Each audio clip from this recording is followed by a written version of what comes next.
What would the approach be if you're Craig Berube after just a terrible homestand? Sometimes the road's a good thing, I would say to that. I think we're approaching the point in the season now where games are amplified. We're looking at the standings every single day. We can see, we're at 57 points. We're 5-6 out of it. There's 4 or 5 teams that we're in the mix with or have to jump over. And so it's easy to find, at least from a coach's standpoint, it's easy to find meaning to each game now, because I think at this point in time, each game has a significant meaning as to jumping in the standings, getting back in it in the Leafs case. So you're going on the road, you got a chance to grab 2 points, to establish a good road trip, and you got some room to go. You got to jump some teams to get back into this thing. And Dan, you've coached a lot of different hockey teams and some of the best to do it, led by Sidney Crosby. And when you have a team that has all the right stuff, what's the contrast and what are the differences behind the scenes from those teams that do things well and then the teams that struggle when you're trying to motivate and get them going, I think is a big problem in Toronto. What are some of the differences in those good teams and then the not so good ones? Yeah, I think, going into our conversation, I think the eyes on the Leafs are the biggest eyes and the most eyes on the Leafs. And it always seems to produce, whether it's true or not, it just feels like, I don't want to necessarily say this word, but it produces a circus-type atmosphere within the room, without the room, in the media. Different things are going on. A lot of things are going on. It's always a lot to digest as a group and as a team. And I think as a good coach and good teams kind of drown out that noise, focus on the group, focus on what's going on within the room and for the team, and do a good job of kind of distancing themselves from that. Teams that don't do a good job of that are constantly dealing with the noise, constantly dealing with us again, lack of a better word, the circus that it produces, and you see it all around the league. I think it's great. It's tremendous. It's a large amount for the Leafs because everyone's watching and everyone's talking. But the teams that deal with that the best, I think, are the team that over the long haul have the consistency in their seasons to get to the playoffs and move on from there. You're not wrong. Like, we started the show today by talking about the Ottawa Senators and the fact that they win against Colorado last night. Last time I checked, they're tied in points with the Leafs in the standings, but it's weirdly optimistic there where it's doom and gloom here in Toronto. So they have 29 games left. They're 8 points back. Are you ready to pronounce the Maple Leafs dead, or do you think there's still a glimmer of hope here? It's a tall task, and it's when you look at the number of teams that they're tied with right now or are right around them, it's a lot. It's a lot of teams to think that you're going to jump over all of them because you're playing each other, 3-point games. It's a lot. Having said that, it's not never been done before.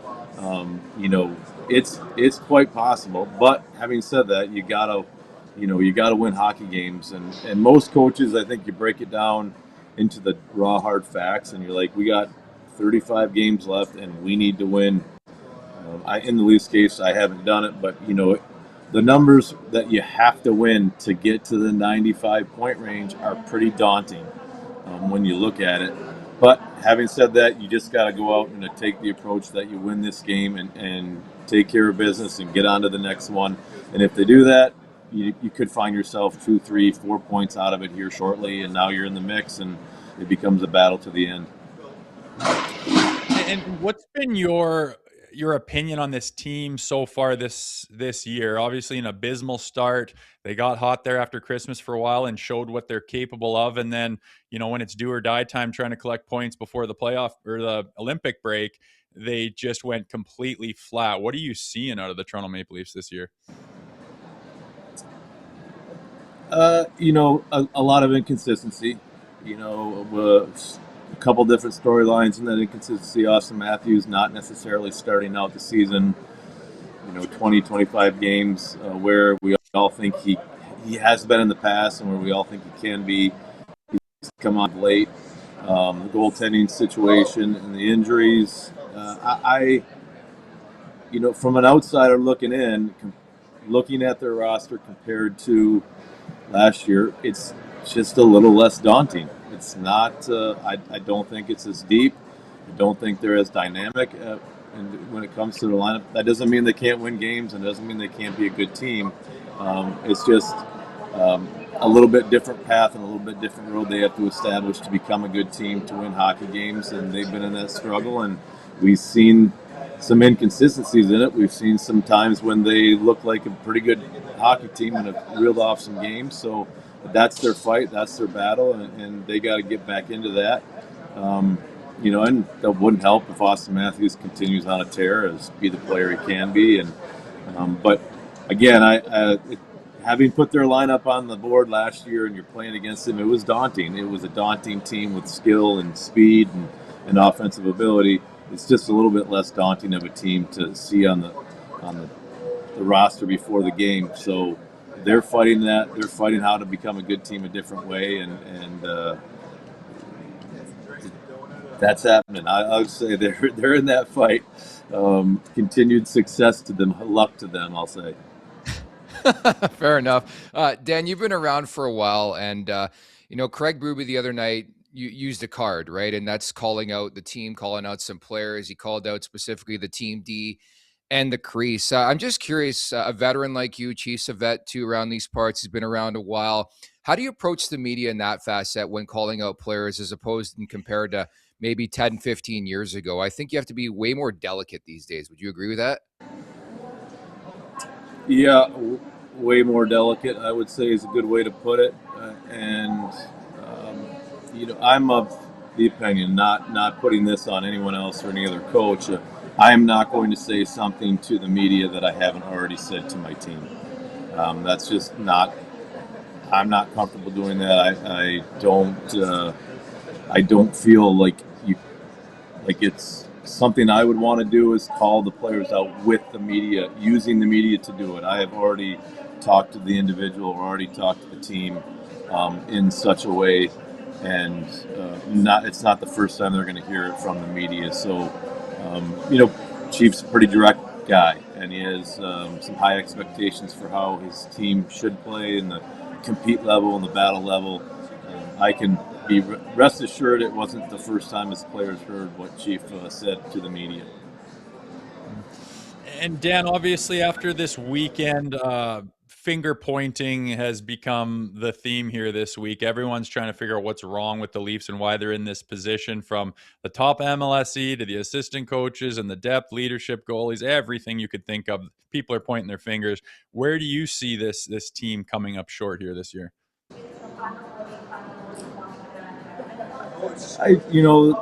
If we talk about the window of a team, I think the Leafs were in a certain window the last couple of years with the big four core and Marner and obviously Nylander and Matthews.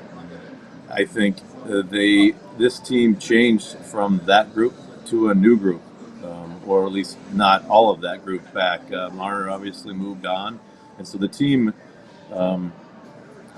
is in a development.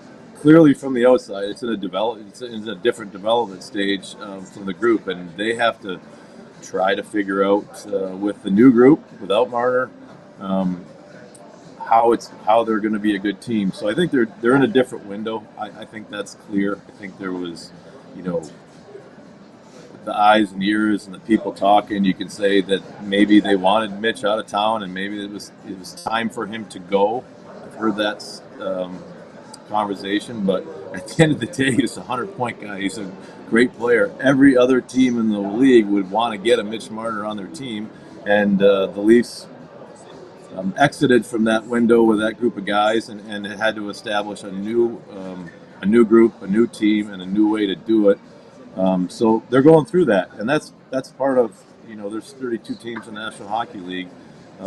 They all go through different phases and different groups, and each year you have to find a new way. That's what the Leafs are doing, and the story it could change dramatically. It could change dramatically in the next end of the season, after the Olympics and into the break, and we'd be saying a lot of different things. I mean, I look at the Florida Panthers.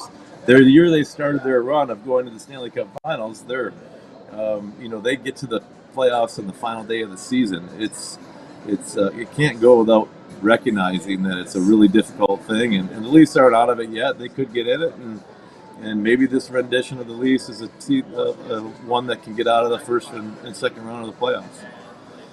Dan, it's a stupid league. I think for years people have been using the coaches as scapegoats. And then you look conversely at this year, for some reason, there's just been one coaching change as Bones takes over for Columbus, and he comes out of retirement, and they've been outstanding. They win again last night. Can you explain what it feels like to be somebody like Craig Berube right now, where things are not going well? There's a lot of tension. It's part of the market. It's part of where you coach right now. Obviously, if you're Craig Berube and you bought into this, but what does it feel like when you know there's so much pressure every game to win right now? Well, I think the words "the grind" and has been used a lot, and that's what you're in. And you're in the grind whether you're winning or losing, whether you've won a ton or not won a ton. You're always in that grind, and so I think the noise gets loud outside of the room. The noise gets loud in the media at different times about different things. And as a coach, as a leader of the team, you try to drown out, you try to become impervious to the noise that's outside the room and outside the group, because it's not all true. It's not all right. It can change with the next day, with the next dawn, with the next game. So you try to insulate yourself, insulate the group from the noise, focus on what you're doing with the group and the team, and try to make it all about that. So you do your best. I mean, I think I was watching an interview with a coach who's no longer with his team. It's in a different sport, but he said, I didn't listen to the radio, I didn't listen to social media, but I kind of knew, because my friends and the people around me would say, they'd ask if you've been listening to so-and-so, have you been listening to X, have you been listening to Twitter? And just by them asking, that there's a lot of noise going around you. So I'm Chief kind of feels it, Chief kind of hears it, but you do your best to insulate not only yourself, but insulate the team from the noise and get focused on what the task at hand and what you want to do. Yeah, and Dan, just to wrap, the cherry on top is that he looks like he was mauled by a bear. He claims that he was in a gym. What was your reaction when you saw that video and that picture? I thought it was AI, to be honest. Like I saw him. I saw the interview with the hat on and the black eye, and I didn't see the whatever that is that happened. And then the next day, I saw him I saw a picture of him, a still photo of him. I thought it was AI. I'm like, that can't possibly be true. That could never happen to Chief. He's the toughest guy in the world. Like he got his worst beating by a barbell in a gym, or whatever happened. I don't know, but that was amazing. Yes. Oh, wild stuff. I could never have in my wild dream. I would have just lied and been like, yeah, I got jumped by 6 dudes and galvanized the market. But it's always like a mystery with injuries in this market, Yeah. It was a lower body injury for sure. Day to day is what they're saying. Hey, you're the best. Safe travels. Thank you so much for your time. Look forward to seeing you back in the NHL soon, okay? All right. Thanks, guys. Thanks, Dick. Thanks, Dan. Make sure to check out more of our content right here on the Leafs Nation YouTube page. We got long-form interviews, we got clips, we got epic rants by Jay Rosehill. We simply have it all. And don't forget, you can find out much more at theleafsnation.com. Thanks so much for watching.